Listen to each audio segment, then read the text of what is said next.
There is a lot of hurt in our world right now.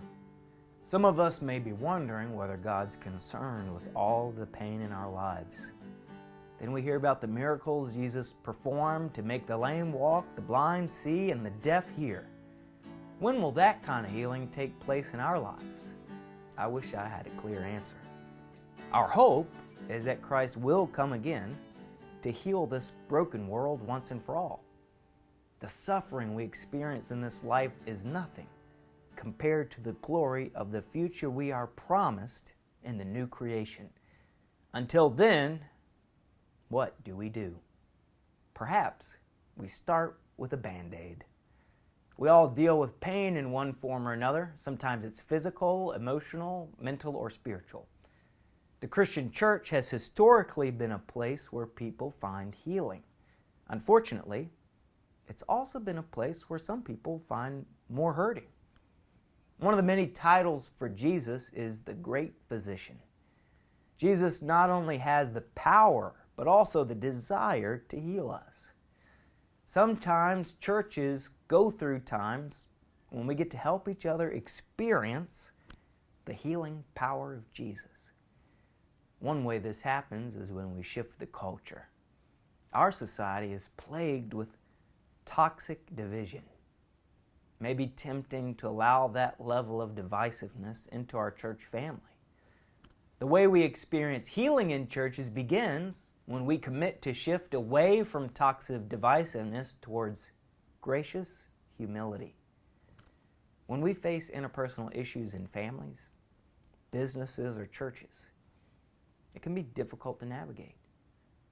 I wonder what it would look like if we invited the Great Physician to help us shift towards gracious humility in our congregation.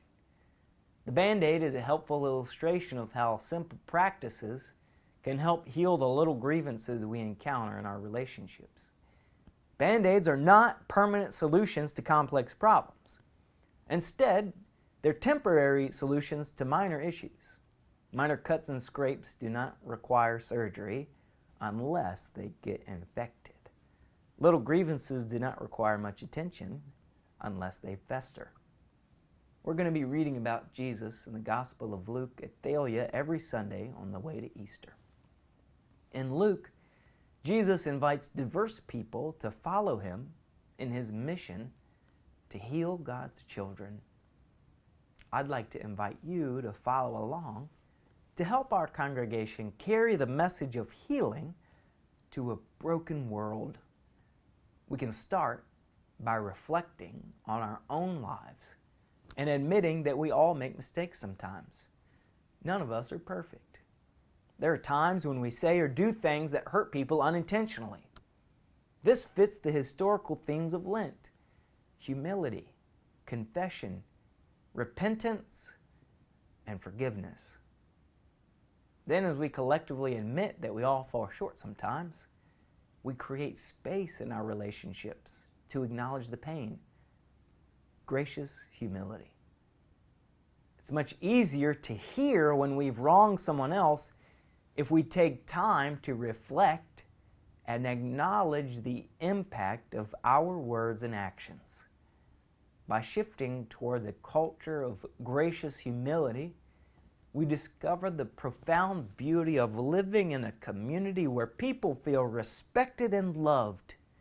We allow one another the grace to admit when we do not agree.